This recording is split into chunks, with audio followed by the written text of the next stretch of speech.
இந்த ஓய்வு நாள் மாலை ஆராதனை நாம் ஜெபத்தோடு ஆரம்பிப்போம். ஜெபம் செய்வோம். எங்கள் ஜீவனுள்ள ஆண்டவரே, சர்வ வல்லமை உள்ள தேவனே, இந்த மாலை வேளைக்காக நாங்கள் நன்றி சொல்லி உம்மை துதிக்கிறோம். இந்த ஆலயத்தில் எங்களை கூட்டி சேர்த்திருக்கிற உம்முடைய பெரிய ஸ்லாக்கியத்திற்காக நன்றியோடு உம்மை துதித்து உம்மை நாங்கள் ஸ்தோத்தரிக்கிறோம். எங்களுக்கு ஆண்டவரே 2 நாட்கள் இந்த இடத்துல கொடுக்கப்பட்ட சிறுவர் முகாமுக்காக நன்றி. நீர் கூட்டி சேர்த்த பிள்ளைகளுக்காக, வாலிபர்கள், பெரியவர்களுக்காக நன்றி சொல்லுகிறோம். ஆண்டவரே, கேட்ட சத்தியத்துக்கு கீழ்ப்படியக்கூடிய இருதயத்தை ஒவ்வொருவருக்கும் தாரும். உம்முடைய பிள்ளைகள் எவ்வளோ ஆண்டவரே பாரத்தோடு, ஆண்டவரே தேவனே அன்போடு வந்து உம்முடைய வார்த்தையை விதைச்சிருக்கிறாங்க. ஆண்டவரே, யாரும் ஆண்டவரே இந்த வார்த்தையை அலட்சியம் பண்ணி விடாதபடிக்கு, விலையேற பெற்ற இந்த ரட்சிப்பை ஆண்டவரே யாரும் ஆண்டவரே உதறி தள்ளி விடாதபடிக்கு, ஆண்டவரே தேவனே ஒவ்வொருவரும் ஆண்டவரே இந்த ரட்சிப்பின் அனுபவத்துக்குள்ளாக வந்துவிட, உம்முடைய ராஜ்யத்தின் பிள்ளைகளாக, பிரஜைகளாக ஆண்டவரே ஜீவிக்க, நித்திய ஜீவனை பெற்றுக்கொள்ள நீர்தாமே உதவி செய்யும். ஆண்டவரே, நாளைக்கும் கடைசி நாள் கூட்டத்தை நீர் பொறுப்பெடுத்துக்கொள்ளும். ஆண்டவரே, அநேகரை கொண்டு வாரும். ஆண்டவரே, உதவி செய்யும். விசேஷமாக இந்த மாலை வேளையில் உம்முடைய பாதத்தண்டை நாங்கள் இந்த நேரத்தில் கூடி வந்திருக்கும் போது நீர் எங்களோடு பேசும். உம்முடைய சத்தத்தை கேட்கும்படியாக நாங்கள் வந்திருக்கிறோம். ஆவியானவர் எங்களுக்கு உதவி செய்யும். உம்முடைய அமர்ந்த மெல்லிய சத்தத்தை கேட்கக்கூடிய செவிகளை எங்கள் ஒவ்வொருவருக்கும் தாரும். ஆண்டவரே, எங்கள் கவனம் திசை பாயாதபடிக்கு எங்கள் இரட்சகரும் ஆண்டவரும் ஆகிய இயேசு கிறிஸ்துவாகிய உம்மை நோக்கி பார்க்க உதவி செய்யும். ஆண்டவரே, சிலுவையின் அன்பை உணர்ந்து அந்த கல்வாரியில் நீர் எனக்காக, எங்களுக்காக ஆண்டவரே சம்பாதித்த அந்த வெற்றியை, விடுதலையை ஆண்டவரே நாங்களும் அனுபவிக்கத்தக்கதாக விசுவாசத்தோடு இந்த நேரத்தில் உம்முடைய பாதத்தண்டை நாங்கள் வர எங்களுக்கு உதவி செய்யும். வந்து கொண்டிருக்கிற மக்களை சீக்கிரமாக கொண்டு வாரும். இந்த நேரத்தை எங்களுக்கு ஆசீர்வதியும். ஆரம்பம் முதல் முடிவு வரை உம்முடைய பிரசன்னம் இருக்கட்டும். எல்லாவற்றையும் இயேசுவின் நாமத்தில் தாழ்மையோடு கேட்கிறோம் எங்கள் பரிசுத்த பிதாவே, ஆமென். ஆராதனைக்கு ஆரம்பமாக யாவரும் எழுந்து நின்று 28ஆம் பக்கத்தில் உள்ள 59வது பாடலை பாடலாம். அருள் ஏராளமாய் பெய்யும் உறுதி வாக்கிதுவே, there shall be showers of blessing. This is the promise of God.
செய்திக்கு முன்பதாக யாவரும் எழுந்து நின்று 198ஆம் பக்கம் 44வது பாடல் கொய்யவனே கொய்யவனே முதல் சரணத்தை ஒண்டி பாடலாம்.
Let us pray.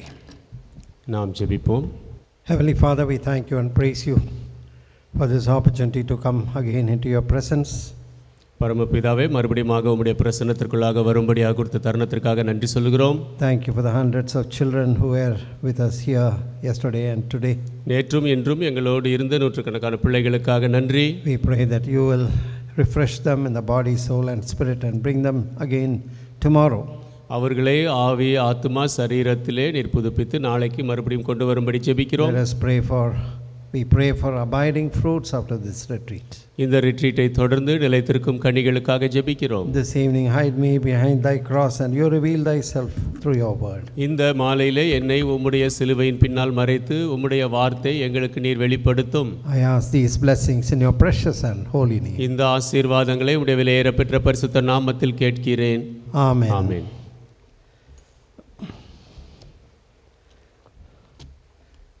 A missionary called Samuel Rutherford, he and his wife labored in a remote place in Scotland.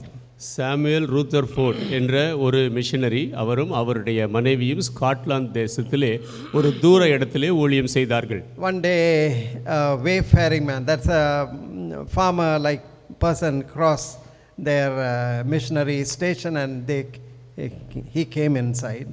ஒரு நாள் ஒரு வழிப்போக்கன், ஒரு விவசாயி போன்றவன் அவர்கள் இருந்த அந்த ஸ்டேஷனை தாண்டி சென்ற பொழுது அங்கே உள்ளே வந்தார். And that afternoon, it was a Saturday afternoon, the Mrs. Rutherford was giving a class to villagers about the Bible. அது ஒரு சனிக்கிழமை மத்தியான வேளை. திருமதி ரூதர்ஃபோர்ட் அவர்கள் வேதாகமத்தை குறித்து ஒரு வகுப்பு அவர்கள் அங்கிருந்தவர்களுக்கு எடுத்துக்கொண்டிருந்தார்கள். So in a casual way, she asked the people, how many commandments are there in the Bible? அவர்கள் சாதாரணமாக அந்த மக்களை பார்த்து கேட்டார்கள், வேதத்திலே எத்தனை கற்பனைகள் உண்டு? Suddenly this gentleman who had just come in newly said 11 commandments. உள்ளே வந்த அந்த கண்ணியவான் திடீரென்று சொன்னார் 11 கற்பனைகள் என்று. Of course, Mrs. Rutherford thought within herself, he has no idea, no biblical knowledge, he is so ignorant. திருமதி ரூதர்ஃபோர்ட் அவர்கள் தங்களுக்குள்ளாக இப்படி யோசித்துக் கொண்டார்கள், இவருக்கு வேதத்தை குறித்து ஒன்றும் தெரியவில்லை, அறியாதவராக இருக்கிறார் என்று. But after a little Bible class, this gentleman requested, "Can I stay for the night? I am on a journey. Can I stay for a night?" ஆனால் அந்த வேதாகம வகுப்பை தொடர்ந்து அந்த கண்ணியவான் கேட்டார், நான் இன்று இரவு இங்கே தங்கிக் கொள்ளலாமா என்று. He was given permission as they were very generous and courteous. அவர்கள் தாராளமானவர்கள், கண்ணியவான்கள், ஆகவே அனுமதி கொடுத்தார்கள். But the missionary Rutherford early in the morning heard somebody praying loudly outside the house, far away from the house. ஆனால் அந்த missionary Rutherford அதிகாலையிலே வீட்டிற்கு கொஞ்சம் தூரத்தில் யாரோ அதிகாலையில் ஜெபிப்பதை கேட்டார். And when he went to investigate, he found that this was a stranger who had come in. He was praying with all his heart. அங்கே உள்ளே போன பொழுது அவர் பார்த்தார், இந்த அந்நியன் தான் முழு இருதயத்தோடு அங்கே ஜெபித்துக் கொண்டிருந்தார். And immediately he told, "Who are you? You are somebody who has a spiritual man. Tell us." உடனடியாக அவர் கேட்டார், நீங்கள் ஏதோ ஒரு ஆவிக்குரிய மனிதர், நீங்கள் யார் என்று சொல்லுங்கள். And then that gentleman who had come there as a stranger revealed his identity as Bishop Angar. Bishop Usher. அப்பொழுது அந்நியனாக அங்கே வந்திருந்த அந்த கண்ணியவான் தன்னுடைய அடையாளத்தை வெளிப்படுத்தி சொன்னார், தான் பிஷப் அஷர் என்று சொன்னார். So to make things short, finally Mr. Rutherford asked Mr. or Bishop Usher to preach the Sunday morning service. கடைசியிலே திரு ரூதர்ஃபோர்ட் அவர்கள் இந்த பிஷப் அஷர் அவர்களை ஞாயிறு காலை ஆராதனையிலே பிரசங்கிக்கும்படி அழைத்தார்.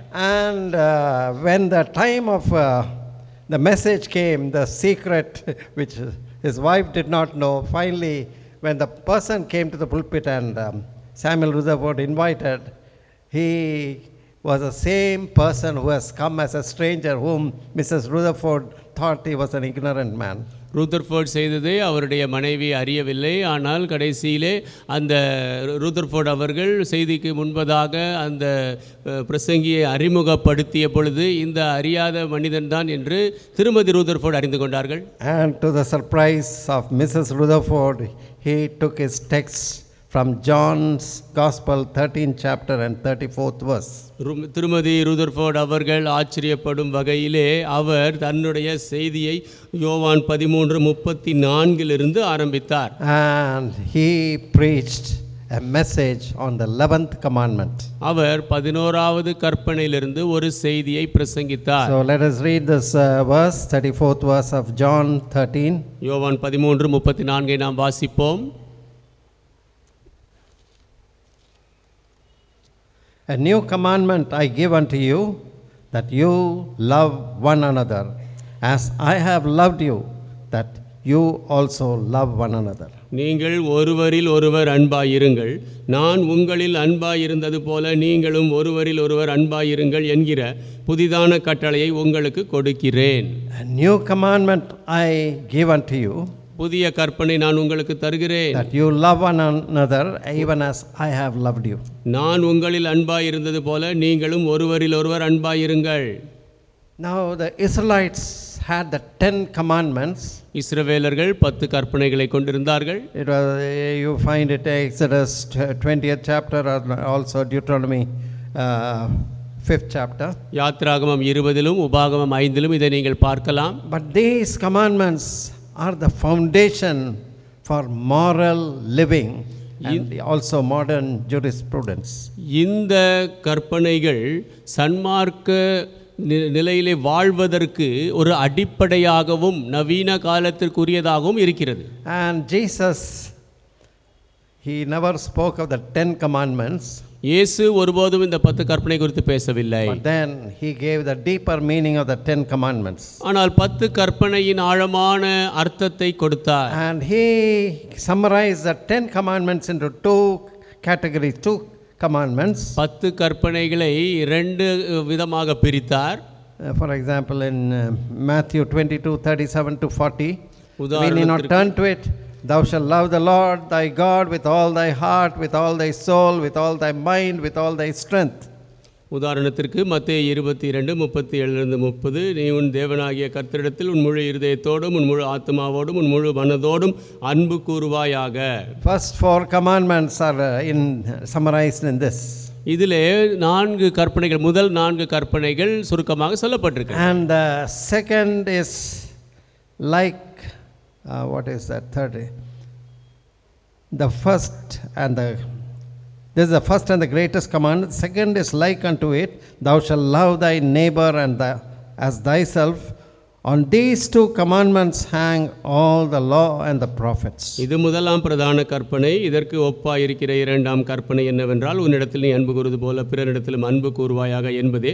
இவ்விரண்டு கற்பனைகளிலும் நியாயப்பிரமாணம் முழுமையும் தீர்க்க தரிசனங்களும் அடங்கி இருக்கிறது என்றார். So if you keep these 2 commandments, love the Lord thy God with all thy heart, with all thy soul, with all thy strength. இந்த 2 கற்பனைகள், உன் தேவனாகிய கர்த்தரிடத்தில் உன் முழு இருதயத்தோடும் உன் முழு ஆத்மாவோடும் உன் முழு மனதோடும் அன்பு கூறுவாயாக என்றும், You are keeping your duties towards God, the heavenward duties, upward duties you are fulfilling. நீங்கள் தேவனுக்கு முன்பாக பரலோகத்திற்கு முன்பாக செய்ய வேண்டிய கடமைகளை நிறைவேற்றுகிறீர்கள். And loving your neighbor as yourself, you are fulfilling the horizontal duties to your neighbor.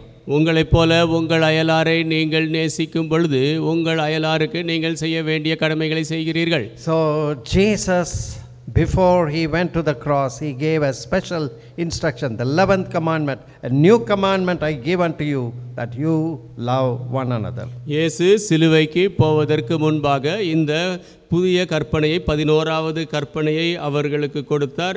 நீங்கள் ஒருவரில் ஒருவர் அன்பாயிருங்கள் என்கிற புதியதான கட்டளையை உங்களுக்கு கொடுக்கிறேன். I have loved you. நான் உங்களில் அன்பாயிருந்தது போல. 35th verse, by this shall all men know that you are my disciples, if you have love one for another. 35, நீங்கள் ஒருவரில் ஒருவர் அன்புள்ளவர்களாயிருந்தால் அதனால் நீங்கள் என்னுடைய சீஷர்கள் என்று எல்லாரும் அறிந்து கொள்வார்கள் என்றார். So very quickly we will speak, or we will examine 4 points regarding this God's love. நாம் சீக்கிரமாக தேவனுடைய அன்பை குறித்து 4 காரியங்களை பார்க்கலாம். First of all, love is the chiefest of the grace. It is a quality, it is a grace that we must give high priority. முதலாவது, அன்பு என்பது அது ஒரு முக்கியத்துவம் வாய்ந்ததாக நாம் அதற்கு முதல் இடம் கொடுக்க வேண்டிய ஒன்றாக தேவனுடைய குணாதிசயத்தில் இருக்கிறது. You all know St. Paul's letter to the Corinthians, 13th chapter. கொரிந்தியருக்கு பரிசுத்த பவுல் எழுதிய நிருபம் உங்களுக்கு தெரியும், 13ஆம் அதிகாரம். He said, though I speak with the tongues of men and angels and have not love, I am as sounding brass or tinkling cymbal. And though I have gifts of prophecy and understand all mysteries and all knowledge, and though I have all faith that I could remove mountains and have not love, I am nothing. அவர் சொன்னார், நான் மனுஷர் பாஷைகளையும் தூதர் பாஷைகளையும் பேசினாலும் அன்பு எனக்கு இராவிட்டால் சத்தமிடுகிற வெண்கலம் போலவும் ஓசையிடுகிற கைத்தாளம் போலவும் இருப்பேன். நான் தீர்க்க தரிசனம் வரத்தை உடையவனாயிருந்து சகல ரகசியங்களையும் சகல அறிவையும் அறிந்தாலும் மலைகளை பேர்க்கத்தக்க சகல விசுவாசம் உள்ளவனாயிருந்தாலும் அன்பு எனக்கு இராவிட்டால் நான் ஒன்றுமில்லை. Though I bestow all my goods to feed the poor, and though I give my body to be burned and have not love, it profiteth me nothing. எனக்கு உண்டான யாவற்றையும் நான் அன்னதானம் பண்ணினாலும் என் சரீரத்தை சுட்டரிக்கப்படுவதற்கு கொடுத்தாலும் அன்பு எனக்கு இராவிட்டால் எனக்கு பிரயோஜனம் ஒன்றுமில்லை. And 13th last verse, and now abideth faith, hope, charity, or love, these 3, but the greatest of these is love. 13ஆம் வசனம், இப்பொழுது விசுவாசம் நம்பிக்கை அன்பு இம்மூன்றும் நிலைத்திருக்கிறது, இவைகளில் அன்பே பெரியது. So love is the chiefest or the highest. We must give the highest importance to love. அன்பு பிரதானமானது. அன்பிற்கு நாம் மிக பெரிய முக்கியத்துவம் தர வேண்டும். So Paul says in Romans 13 chapter 9 and 10, ரோமர் 13ஆம் அதிகாரம் 9-10 வசனங்களில் பவுல் சொல்லுகிறார், for this thou shalt not commit adultery, thou shalt not kill, thou shalt not steal, thou shalt not bear false witness, thou shalt not covet. If there be any other commandment, it is briefly comprehended in this saying, namely, thou shalt love thy neighbor as thyself. 9ஆம் வசனம், எப்படி என்றால் விபச்சாரம் செய்யாதிருப்பாயாக, கொலை செய்யாதிருப்பாயாக, களவு செய்யாதிருப்பாயாக, பொய் சாட்சி சொல்லாதிருப்பாயாக, இச்சியாதிருப்பாயாக என்கிற இந்த கற்பனைகளும் வேறே எந்த கற்பனையும் உன்னிடத்தில் நீ அன்பு கூறுகிறது போல பிறனிடத்திலும் அன்பு கூறுவாயாக என்கிற ஒரே வார்த்தையிலே தொகையாய் அடங்கி இருக்கிறது. And 10th verse says, love worketh no ill to his neighbor, therefore love is the fulfilling of the law. 10ஆம் வசனம் சொல்லுகிறது, அன்பானது பிறனுக்கு பொல்லாங்கு செய்யாது, ஆதலால் அன்பு நியாயப்பிரமாணத்தின் நிறைவேறுதலாயிருக்கிறது. A man may say, I did not kill, I did not steal, I did not lie or forbear false witness. All these commandments I have kept from my youth. That is what the rich young ruler told Jesus. அந்த பணக்கார வாலிபன் இயேசுவிடத்திலே சொன்ன வண்ணமாக மனிதன் சொல்லலாம், நான் திருடவில்லை, நான் களவு செய்யவில்லை, நான் பொய் சொல்லவில்லை, நான் கொலை செய்யவில்லை என்று சொல்லலாம். But when Jesus asked him to leave everything, sell it and give to the poor and come follow me, he was not willing. ஆனால் இயேசு அவனை பார்த்து எல்லாவற்றையும் விற்று தரித்திரருக்கு கொடுத்துவிட்டு என்னை பின்பற்றி வா என்று சொன்ன பொழுது அவன் அதற்கு ஆயத்தமாக இல்லை. But because the love of money, covetousness had got a terrible hold on his life. பண ஆசை, பொருள் ஆசை அவனுடைய வாழ்க்கையில் பயங்கரமாக ஒரு பிடியை கொண்டிருந்தது. So if you don't have true love, we cannot please God. உண்மையான அன்பு இல்லை என்றால் தேவனை பிரியப்படுத்த முடியாது. And love, practicing love is fulfilling the law. அன்பை நடைமுறைப்படுத்துவதே நியாயப்பிரமாணத்தை நிறைவேற்றுவது. Jesus said in John 14:15, if you love me, keep my commandments. யோவான் 14:15 இயேசு சொன்னார், நீங்கள் என்னிடத்தில் அன்பாயிருந்தால் என் கற்பனைகளை கைக்கொள்ளுங்கள். 21st verse, same chapter, John 14:21, he that hath my commandments and keepeth them, he it is that loveth me. He that loveth me shall be loved of my Father, and I will love him and will manifest myself unto him. யோவான் 14:21, என் கற்பனைகளை பெற்றுக்கொண்டு அவைகளை கை கொள்ளுகிறவனே என்னிடத்தில் அன்பாயிருக்கிறான், என்னிடத்தில் அன்பாயிருக்கிறவன் என் பிதாவுக்கு அன்பாயிருப்பான், நானும் அவனில் அன்பாயிருந்து அவனுக்கு என்னை வெளிப்படுத்துவேன் என்றார். Now we need to examine our own heart. நாம் சொந்த இருதயத்தை நாம் ஆராய வேண்டும். Have we tasted really Christ's love? உண்மையாகவே கிறிஸ்துவின் அன்பை நாம் ருசித்திருக்கிறோமா? And new commandments I give unto you, that you love one another even as I have loved you. புதிய கற்பனையை நான் உங்களுக்கு தருகிறேன், நான் உங்களை நேசித்த வண்ணமாக நீங்கள் ஒருவரை ஒருவர் அன்பு கூறுங்கள். Is love a priority in your life? அன்பானது உங்களுடைய வாழ்க்கையில் முக்கியத்துவம் வாய்ந்ததாக இருக்கிறதா? Now this seems to be something so difficult and impossible thing to do, to practice love. அன்பை நாம் நடைமுறைப்படுத்துவது கஷ்டமான முடியாத ஒரு காரியம் போல் தோன்றுகிறது. So let us consider the possibility of practicing this love. இந்த அன்பை நாம் நடைமுறைப்படுத்தும் சாத்தியங்களை நாம் பார்க்கலாம். Now do you think our Lord would have given this commandment to the disciples if they had no power or strength to fulfill or keep that command? அவருடைய சீஷர்களுக்கு இந்த கற்பனையை கைக்கொள்ள நிறைவேற்ற பலன் இல்லை என்றால் நம் ஆண்டவர் அவர்களுக்கு இதை கொடுத்திருப்பார் என்று யோசிக்கிறீர்களா? Now a new commandment I give unto you, that you love one another. நீங்கள் ஒருவரில் ஒருவர் அன்பாயிருங்கள் என்கின்ற புதிதான கட்டளையை உங்களுக்கு கொடுக்கிறேன். Now Jesus did not give them this as a suggestion. Try to love one another. இயேசு இதை ஒரு ஆலோசனையாக ஒருவரை ஒருவர் நேசிக்க முயற்சியுங்கள் என்று சொல்லவில்லை. You love one another. It's a command. It's a imperative command, a forceful command that we need to take orders. இது நாம் எடுத்துக்கொள்ள வேண்டிய வலியுறுத்தப்படுகிற கட்டளையாக இருக்கிறது. Now we can only practice that love if we have really come to grasp of how much love God has shed on us. இந்த அன்பை நாம் பழகிக்கொள்ள வேண்டுமென்றால் ஆண்டவர் நம்மிடத்தில் எவ்வளவு அன்பு காட்டினார் என்பதை நாம் அறிந்து கொள்ளக்கூடியவர்களாக இருக்க வேண்டும். Love one another even as I have loved you. That is Jesus' instruction. இயேசுவினுடைய கட்டளை, நான் உங்களில் அன்பாயிருந்தது போல நீங்களும் ஒருவரிலொருவர் அன்பாயிருங்கள். When we look at the love of Christ, கிறிஸ்துவின் அன்பை நாம் பார்க்கும்போது three important things we see. மூன்று முக்கியமான காரியங்களை பார்க்கிறோம். His condescension, how he humbled himself. எப்படி அவர் தன்னை தாழ்த்தி அவர் வந்தார். He did not want to maintain his status or dignity or grandeur. He humbled himself to come to this sin-cursed world. அவருடைய அந்தஸ்தையோ கண்ணியத்தையோ அவர் அப்படியே காத்து கொள்ள விரும்பாமல் தன்னை தாழ்த்தி இந்த பூமிக்கு வந்தார். He had compassion. மனதுருக்கம் கொண்டிருந்தார். He was moved with compassion.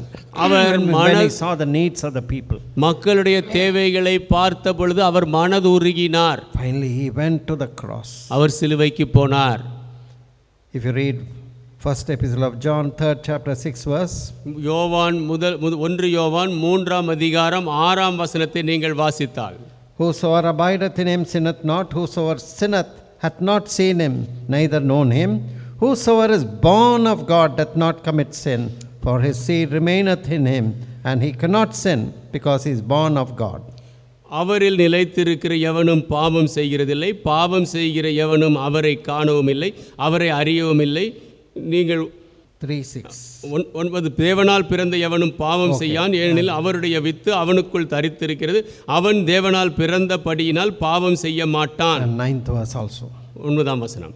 Whosoever is born of God doth not commit sin, for his seed remaineth in him, and he cannot sin because he is born of God. தேவனால் பிறந்த எவனும் பாவம் செய்யான், ஏனெனில் அவருடைய with அவனுக்குள் தரித்திருக்கிறது, அவன் தேவனால் பிறந்தபடியினால் பாவம் செய்ய மாட்டான். What does that mean? அந்த அர்த்தம் என்ன? You don't make a practice of sin. நீங்கள் பாவத்தை ஒரு பழக்கமாக்கி கொள்ள மாட்டீர்கள். Maybe at a time of weakness you disobey God, you sin against God. ஒருவேளை ஒரு பலவீனமான நேரத்திலே தேவனுக்கு கீழ்ப்படியாமல் போய் அவருக்கு எதிராக பாவம் செய்யலாம். But the moment you sin, you are miserable. You really grieve in your heart. I have grieved my Lord. I need to get right. I need to humble myself, confess, get right my conscience. நீங்கள் பாவம் செய்த மாத்திரத்திலே நீங்கள் இருதயத்திலே துக்கம் அடைந்தவர்களாக, என் தேவனை நான் துக்கப்படுத்திவிட்டேன், என்னை நான் தாழ்த்த வேண்டும், என்னுடைய மனசாட்சியை சரி செய்ய வேண்டும் என்று சொல்லுவீர்கள். A pig may delight to dwell in the gutter. பன்றியானது சாக்கடையில் இருப்பதற்கு சந்தோஷப்படும். That is an unconverted, unregenerate man. அது புதுப்பிக்கப்படாத மனிதன். You sin because you love sin.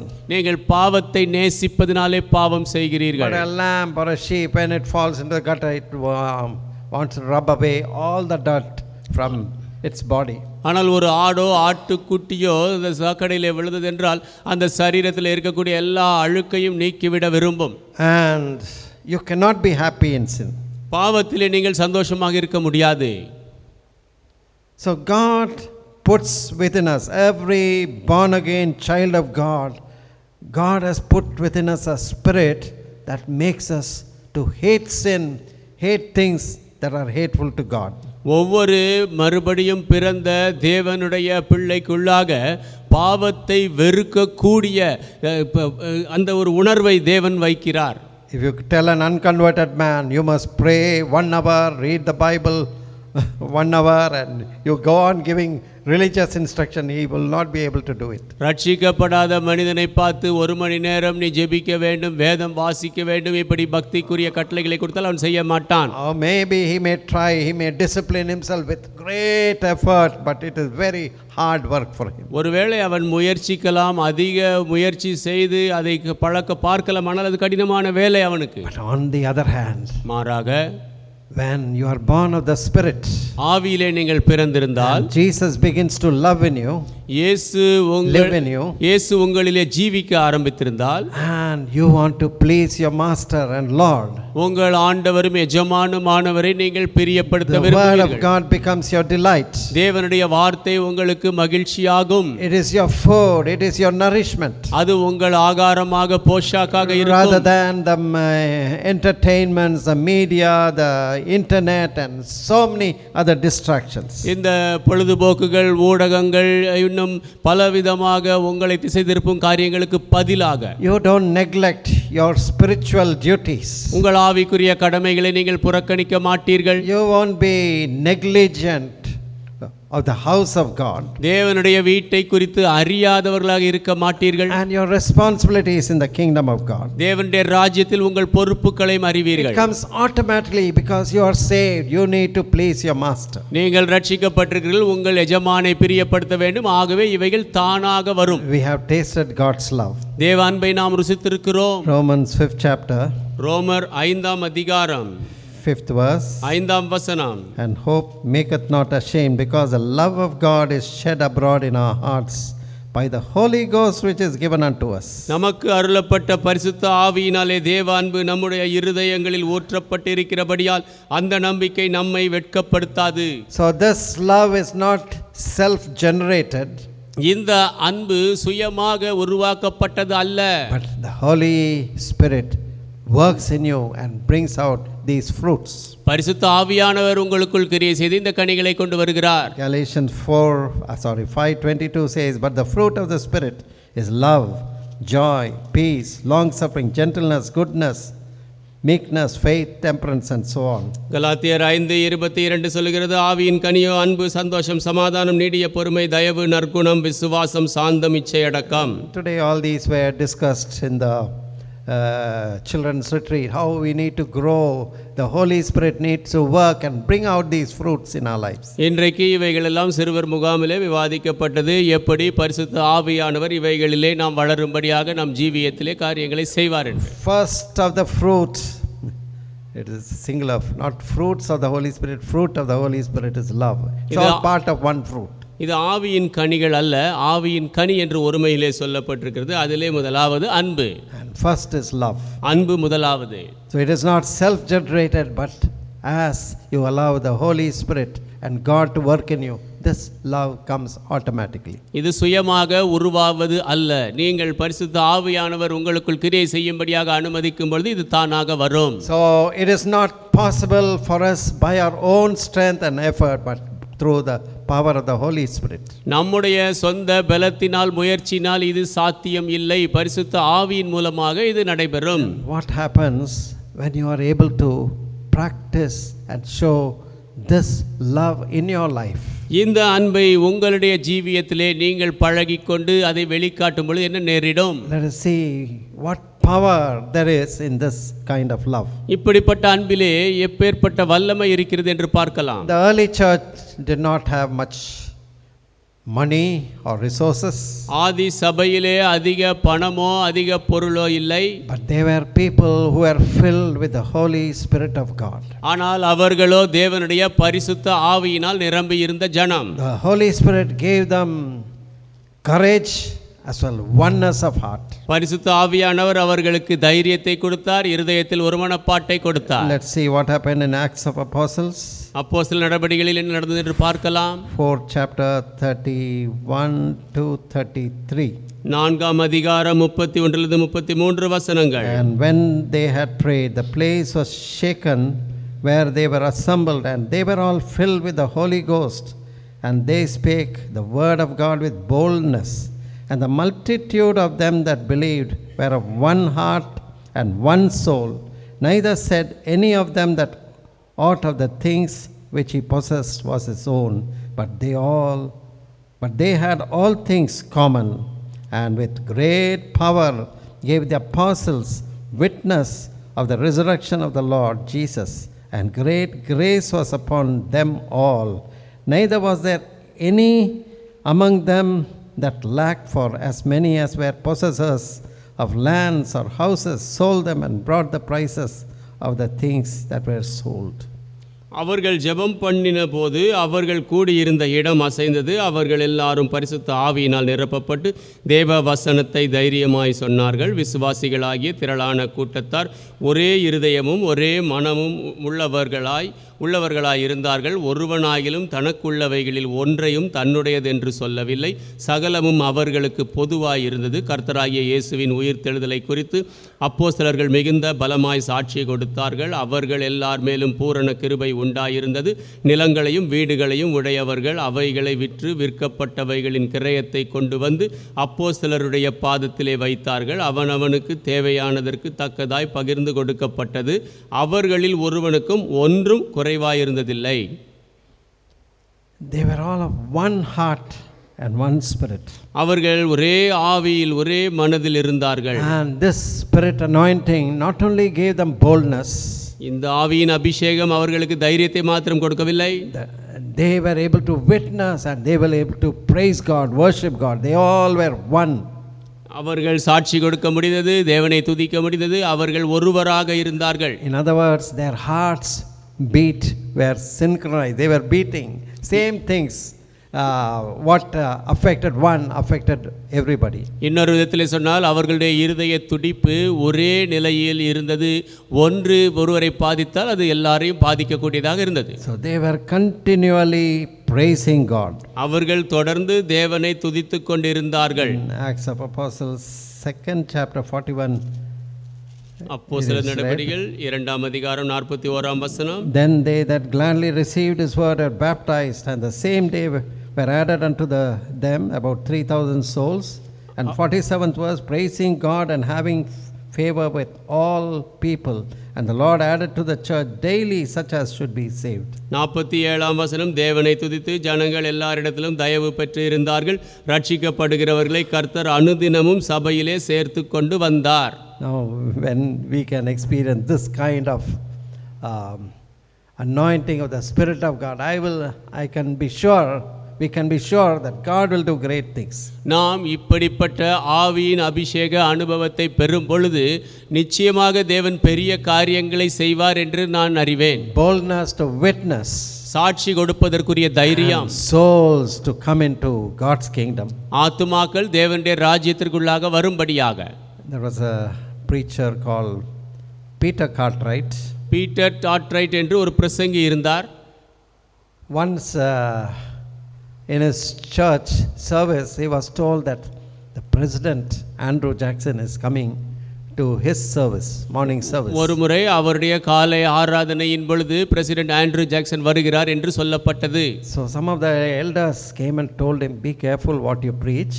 ஆகவே சில மூப்பர்கள் வந்து சொன்னார்கள், என்ன பிரசங்கிக்கிறோம் என்பது ஜாக்கிரதையாக இருங்கள். Because the president has great powers. They can help us to get a lot of funds, whatever we require for all our social work and ministry, and it depends on how we really approach him and attract him. ஏனென்றால் இந்த ஜனாதிபதிக்கு அதிகமான அதிகாரம் இருக்கிறது. ஆகவே அவர் நம்முடைய சமூக சேவை இன்னும் மற்ற காரியங்களுக்கு தேவையான பொருள் பண வசதிகளை செய்ய முடியும். ஆனால் எல்லாமே நாம் எப்படி அவரிடத்தில் நடந்து கொள்கிறோம் என்பதை சார்ந்தது. But to the surprise of these elders, ஆனால் இந்த மூப்பர்கள் ஆச்சரியப்படும் வகையில் when he rose up to preach his sermon, அவருடைய பிரசங்கத்தை செய்ய அவர் எழுந்தபோது, and he said, I am told that the President of America has come into our congregation, visited our congregation. அவர் சொன்னார், இந்த அமெரிக்க தேசத்தின் ஜனாதிபதி நம்முடைய சபையாரை சந்திக்க வந்திருக்கிறார் என்று சொல்லப்பட்டது. And I was also warned that I should not tell anything to offend him. அவர் இடர் அடையும்படி நான் எதுவும் சொல்லக்கூடாது என்று எச்சரிக்கப்பட்டேன். But I want to tell you all and also the President Andrew Jackson, நான் உங்கள் அனைவருக்கும் ஜனாதிபதி ஆண்ட்ரூ ஜாக்சன் அவர்களுக்கும் ஒரு காரியத்தை சொல்ல விரும்புகிறேன். if you don't have Jesus in your heart and life, you cannot go to heaven. You will only go to hell. இயேசுவை உங்களுடைய இருதயத்திலும் ஜீவியத்திலும் நீங்கள் கொண்டிருக்கவில்லை என்றால் நீங்கள் பரலோகம் போக முடியாது, நரகம்தான் போவீர்கள். But if you love Jesus and have received him into your heart and life, you have eternal life. You have great opportunity. நீங்கள் இயேசுவை ஏற்றுக்கொண்டு உங்கள் இருதயத்திலே அவருக்கு இடம் கொடுத்திருப்பீர்கள் என்றால் உங்களுக்கு நித்திய ஜீவன் கிடைக்கும், பரலோகம் செல்லும் தருணம் உங்களுக்கு கிடைக்கும். So the congregation was shocked in the way he expressed the gospel words. சுவிசேஷ வார்த்தைகளை அவர் சொன்ன விதத்தை பார்த்து சபையார் அதிர்ந்து போனார்கள். But at the end of the service, he came and stood in the that is near the door, exit door. அந்த ஆராதனையின் முடிவிலே அவர் வந்து அந்த வாசலின் அருகே நின்றார்.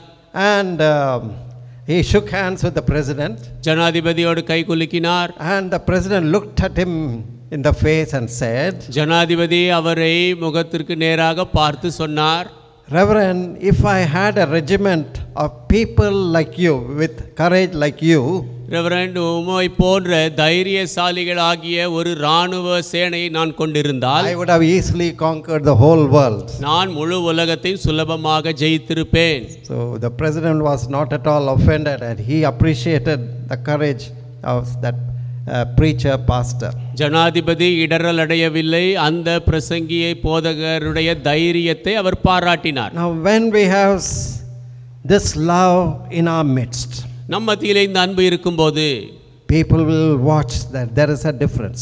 மக்கள் கவனிப்பார்கள், ஒரு வித்தியாசம் இருக்கிறது என்று. That is what Jesus told these disciples, by this shall all men know that you are my disciples, when you love one another, when they see you loving one another. அதைத்தான் இயேசு தம்முடைய சீஷர்களுக்கு சொன்னார். இதன் மூலமாக நீங்கள் ஒருவரை ஒருவர் நேசிக்கும் பொழுது நீங்கள் என்னுடைய சீஷர்கள் என்று எல்லாரும் அறிந்து கொள்வார்கள். Now finally, கடைசியாக the practicalities of applying this love. இந்த அன்பை அப்பியாசப்படுத்துவதின் நடைமுறை தன்மை. Love is an oil that lubricates all our actions. அன்பு நம்முடைய எல்லா கிரியைகளையும் சுமூகமாக செய்யும்படியாக, நடைபெறும்படியாக செய்யக்கூடிய ஒன்று. It takes away the pain and cost out of all our labors. அது வலியை எடுத்து போடும். நம்முடைய எல்லா பிரயாசத்தின் உழைப்பினுடைய கிரயத்தையும் அது எடுத்து போடும். When you are working hard, toiling, sweating and giving your life out, நீங்கள் விறுவிறுத்து உங்களுடைய ஜீவன் போகும்படியாக கஷ்டப்பட்டு உழைக்கும் போது, if you are serving somebody who does not deserve, ஒரு தகுதி இல்லாத ஒருவருக்கு நீங்கள் ஊழியம் செய்தால், it is a slavery, and you will detest, you will very soon lose all your strength, you will be very discouraged. அது ஒரு அடிமைத்தனமாக இருக்கும். சீக்கிரத்திலே உங்கள் பலத்தை இழந்து போவீர்கள், அதைரியப்பட்டு போவீர்கள். On the other hand, மாறாக when you do this for somebody you love, நீங்கள் நேசிக்கிற யாரோ ஒருவருக்கு இதை நீங்கள் செய்தால், oh, you don't mind putting your strength, putting your money, or doing everything, you are ready to give your life. உங்களுடைய பலன், உங்களுடைய பணம் எல்லாவற்றையும் கொடுப்பது உங்களுக்கு ஒரு பொருட்டாக இருக்காது. உங்கள் ஜீவனையும் கொடுப்பீர்கள். St. Paul told the Corinthian Christians about this love. We already saw that chapter. இந்த அன்பை குறித்து பரிசுத்த பவுல் கொரிந்திய கிறிஸ்தவர்களுக்கு சொன்னார். ஏற்கனவே நாம் பார்த்தோம். 1 கொரிந்தியர் 13ஆம் அதிகாரம். We see what this kind of love is. இது எப்படிப்பட்ட அன்பு என்று நாம் பார்க்கலாம். From 4 to 8 verses. 4 8 வசனங்கள். Love suffereth long and is kind. அன்பு நீடிய சாந்தமும் தயவும் உள்ளது. What is the difference between long suffering and kindness? நீடிய சாந்தம், தயவு, இதன் வித்தியாசம் என்ன?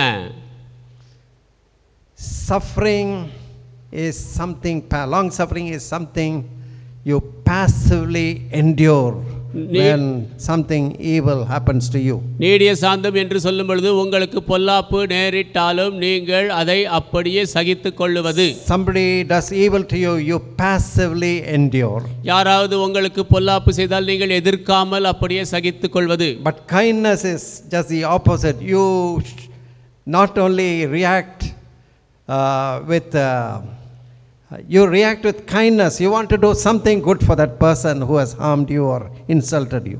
தயவு உள்ளது என்று சொல்லும் பொழுது அது இதற்கு எதிரானதாக இருக்கிறது. உங்களுக்கு கேடு விளைவித்தவர்களுக்கு நீங்கள் ஏதாவது நன்மை செய்யும்படியாக நீங்கள் முயற்சிப்பது. Love envieth not. அன்புக்கு பொறாமை இல்லை. So there is a difference between envy and jealousy. பொறாமைக்கும் பேராசைக்கும் வித்தியாசம் இருக்கிறது. What is envy? பொறாமை என்றால் என்ன? You want somebody is having something nice, you want to snatch it away from him.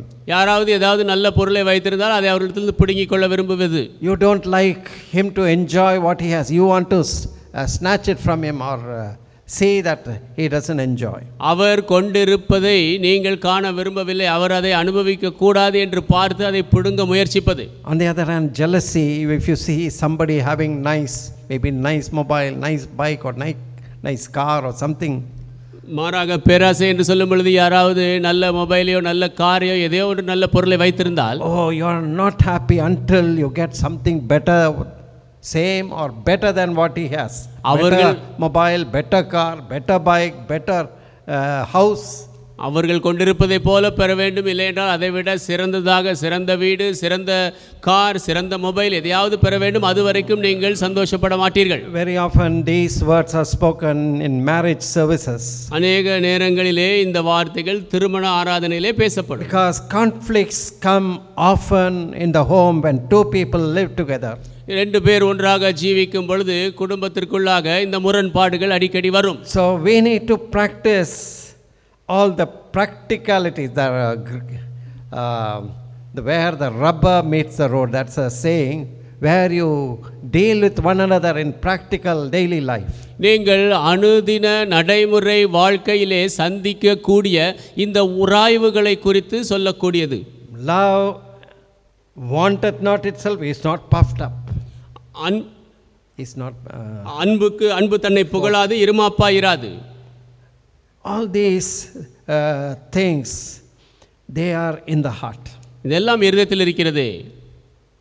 Now very little did Jesus refer to the 10 commandments as the 10 commandments. இயேசு இந்த 10 கற்பனைகளை கொஞ்சம் தான் குறித்தார். But Jesus went deeper and told a deeper explanation of the commandment. ஆனால் இயேசு ஆழமாக சென்று கற்பனையினுடைய ஆழமான விவரத்தை சொன்னார். For example, in the Old Testament it is said, thou shalt not commit adultery.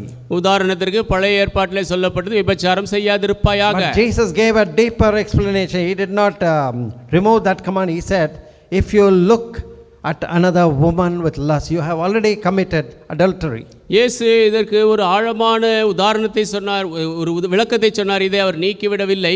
ஒரு ஸ்திரியை இச்சையோடு பார்க்கிறவர் ஏற்கனவே அவளோடு விபச்சாரம் செய்தாகிவிட்டது. It is not necessary that you murder somebody and then you break the 6th commandment, thou shalt not kill.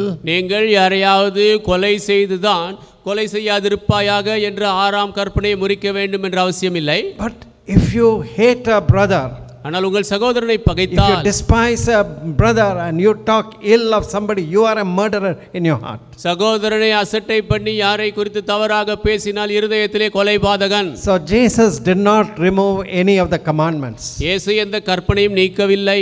So many people are under a wrong impression.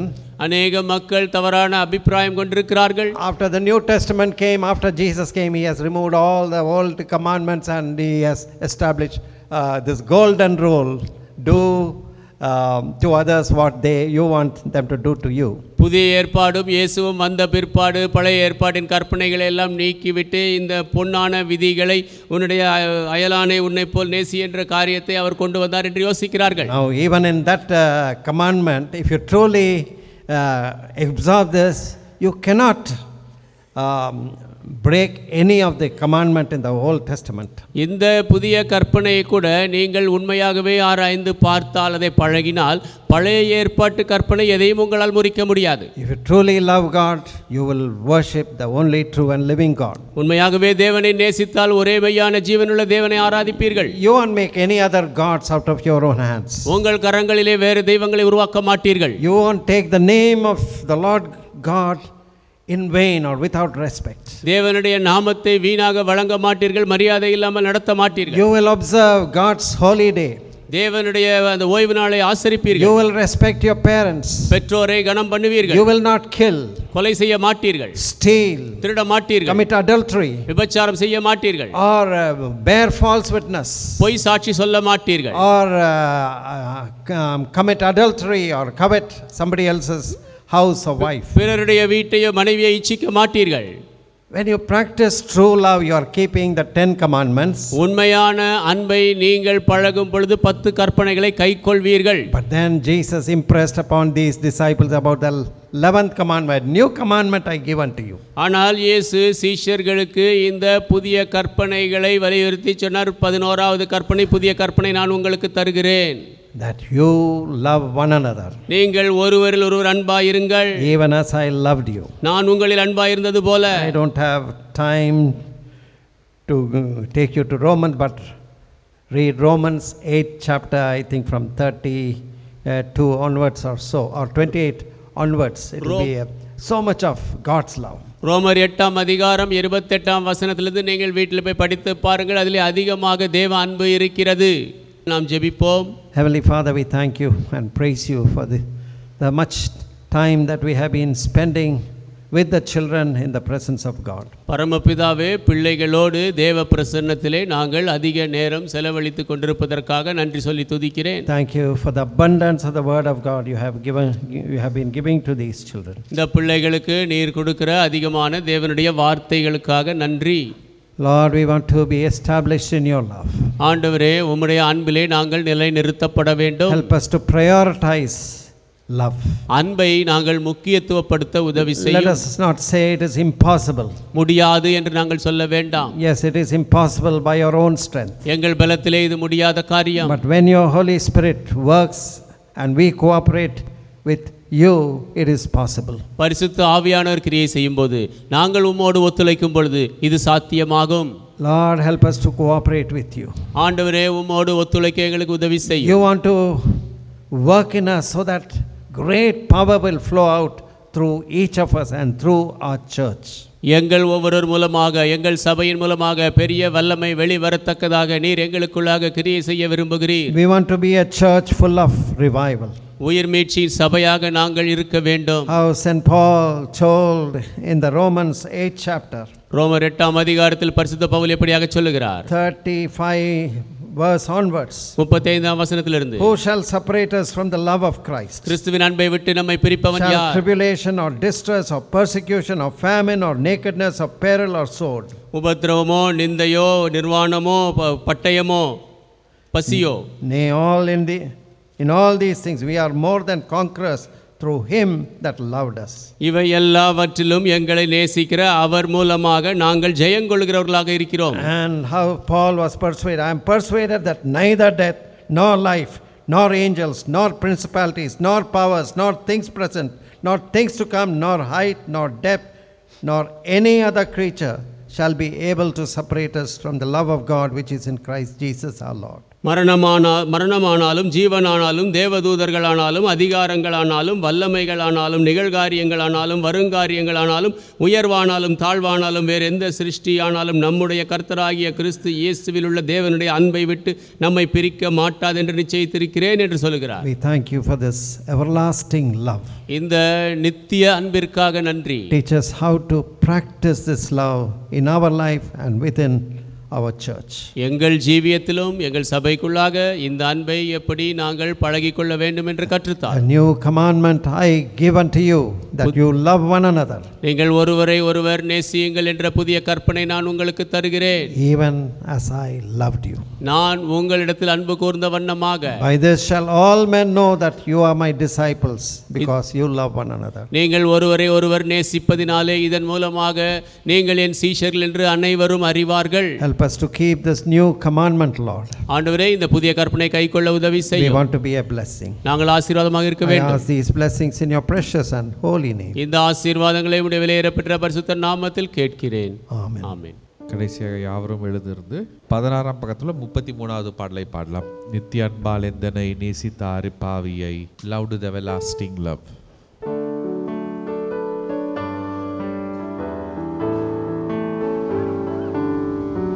நித்திய அன்பால் எந்தனை நேசித்தாரு பாவியை, கிருபை ஐஸ்வரியம் ஏழை நான் கண்டடைந்தேன், மாபெரும் சமாதானம் இதரே விரோதிக்கும் என்று நீங்க தேவன் என்னையும் சந்தித்தது.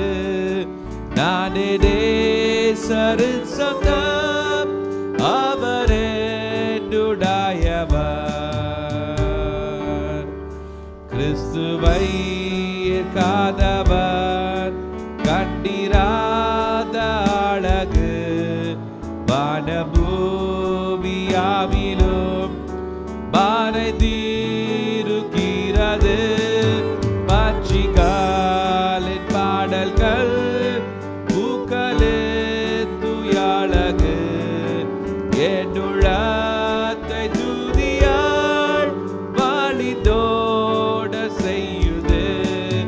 நானே நேசரின் சொந்தம், அவர் என்னுடையவர்.